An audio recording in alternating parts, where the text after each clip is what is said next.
This is a good story and it's true. Um, Lots of supermarkets are offering discounts, or rather, it's not discount actually, they're offering their offers, the loss leaders and so on, to people who use their apps and their loyalty cards. And this is a data harvesting exercise.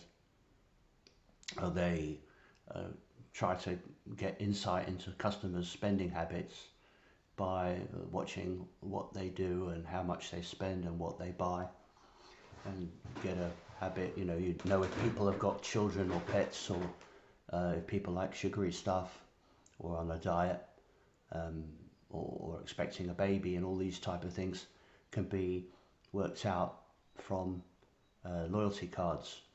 Um, but the problem is that a lot of people don't want to use loyalty cards, and God, I hate these autoplay videos. Really unacceptable. Um, a lot of people don't want to use loyalty cards or don't know how to use them, or just another thing you need to carry. I mean, I don't understand um, why why they need to do this. I mean, can't they just offer everybody a good price and keep it simple?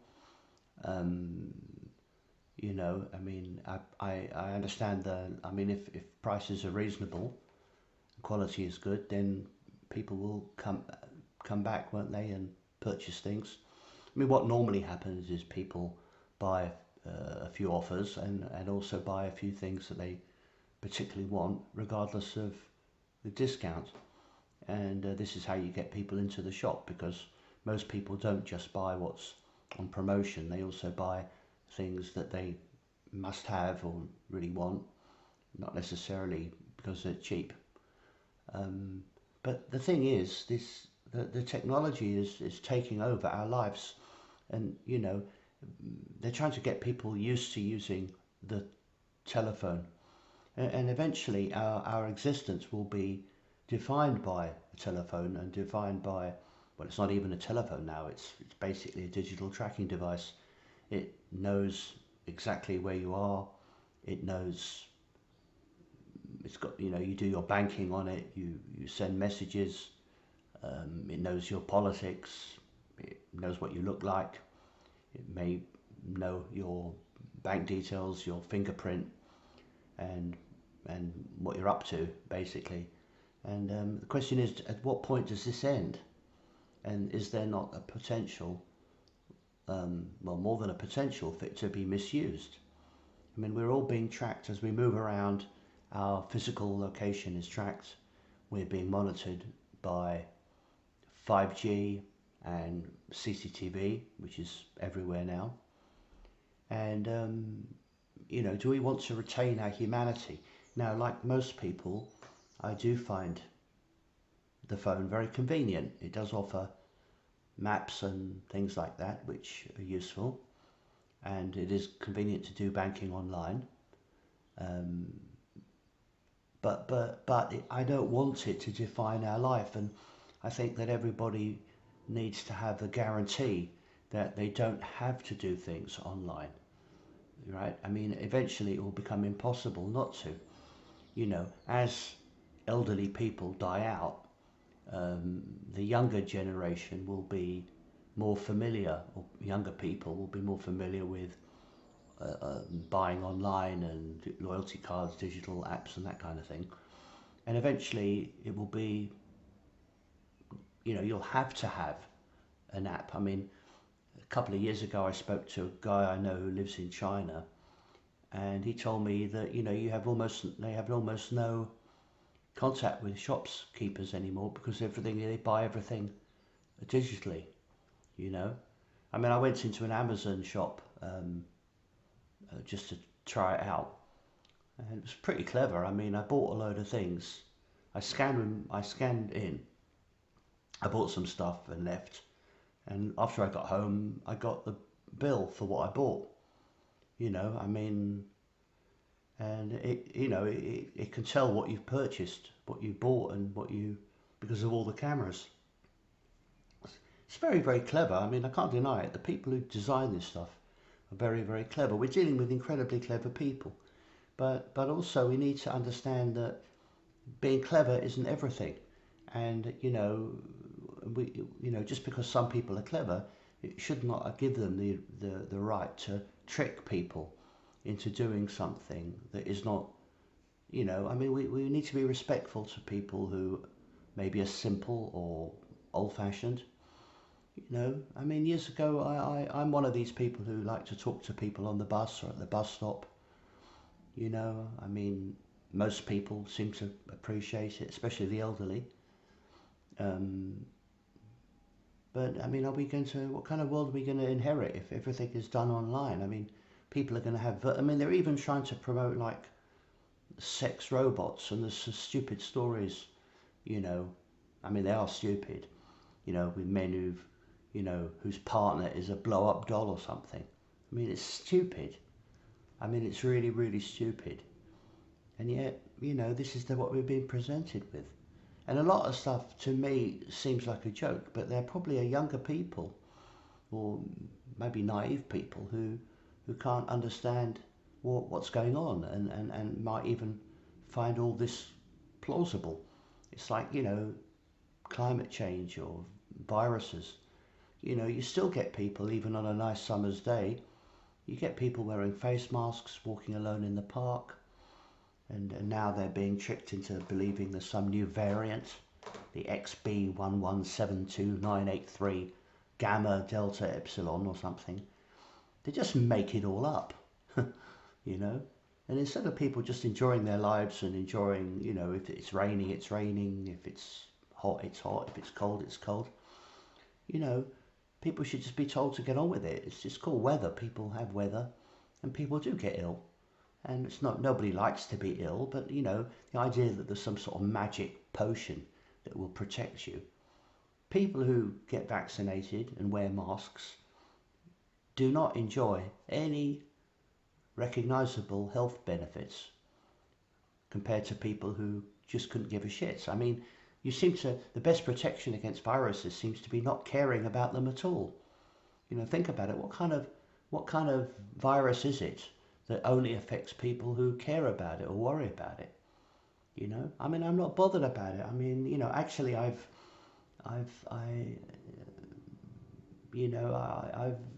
and it's not a conspiracy theory to note that people who, children who swim in muddy rivers and climb trees have a better health than those who are wrapped in cotton wool and sprayed with antiseptic, because our bodies require germs. And I mean, George Carlin did a fantastic sketch on it many years ago about germs and so on, and how he used to swim in the Hudson River and all the rest of it. And I'm pretty sure they had to get rid of him, because obviously if Carlin was alive today, he would have had something to say about this, because everything he predicted came true.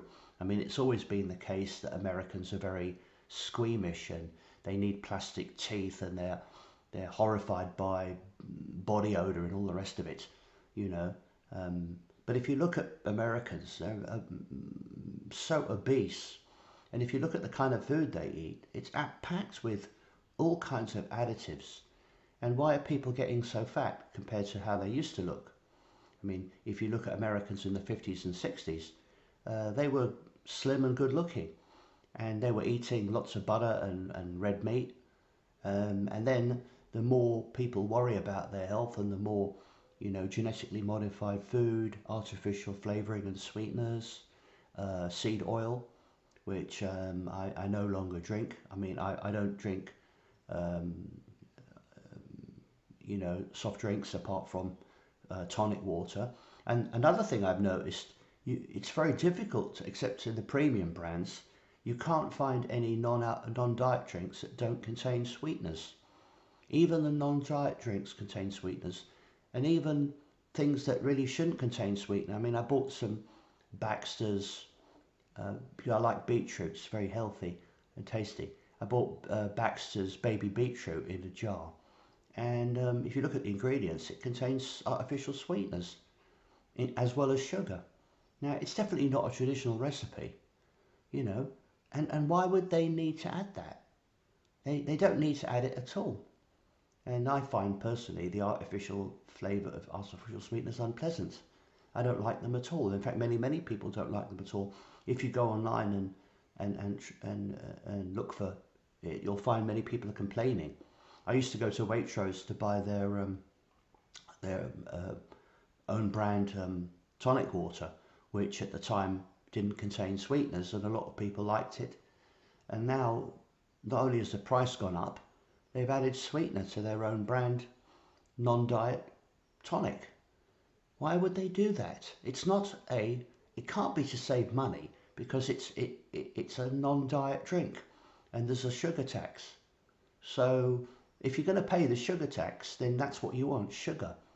They shouldn't be adding. I mean, diet. If you buy a vegetarian drink, a vegetarian product, you expect it to be vegetarian. It can't just contain a bit of meat and just diet drinks. If people, I mean, I think diet drinks are incredibly unhealthy and disgusting, actually. But if you want a diet drink, okay, you can get your aspartame and sucralose and saccharin and whatever bullshit they've come up with. Fine, and that's your decision. But if you buy a drink that is not diet, which contains sugar, then it should not contain any artificial sweetener at all, because it doesn't need to. It's got sugar in it, you know. So they're trying to. There's obviously a hidden reason why they're adding it, and that's what they're doing to a lot of things. I mean, when why are so many men weak now? I mean, I'm not just talking about physically weak. I'm talking more about mentally weak. Most men are mentally weak. They've got no balls. They don't stand up for anything. They won't stand up and be counted. They don't have any principles. They just go with the flow. I know so many people like that. Not bad people. People quite nice in many ways. I don't like aggressive or bullying people. I really don't. But they've got no backbone. They don't stand up for what they believe in. And if you look at any demonstration against lockdown, all the rest of it, it's mostly middle-aged people, and the young people are just, they think this is normal. They think being a slave is normal, and people are being tricked into going along with it, and that's the problem. And eventually, people won't even know what it is to be free. I mean, mentally free. I don't like to be told what to think, and I don't want to be obliged to agree with other people just because they're the majority. A lot of people seem to think that the majority is right, and that if you can get enough, if enough people believe something, that becomes a default standard. But I disagree. I'm not going to disagree with people if they're right. For some things, the majority are right, But there's no automatic truth in the idea that the majority of people are in the right, because people's opinions are molded and created by the establishment, by the education system, or what passes for education system. Britain has incredibly poor public education. It's brainwashing. They want people to be thick, they want people to be compliant, and they trick people. It's very, very low quality public education. Yes, it's free, and it gets the kids out the house. And parents who haven't got enough money for private education have no alternative but to stick their kids in the public system. And while they're at work or doing what they do, their children are being brainwashed. And it's a pity, it's a shame, but people who are brainwashed don't know they're brainwashed. That's the problem. And it's very difficult to persuade someone who's been deceived that they have been deceived. Very difficult. So I don't know what I can do about it. My account has got it's got 181 followers. I get very little feedback, very, very few comments. Rumble don't notify you of my work, and none of you seem to promote me to anyone else. So it's very, very, very poor. But like I said, it's kind of, at the moment, it's like more like a diary, and I'm hoping that at some future date someone's going to come and look at my work and maybe find it of value. Thank you for your time.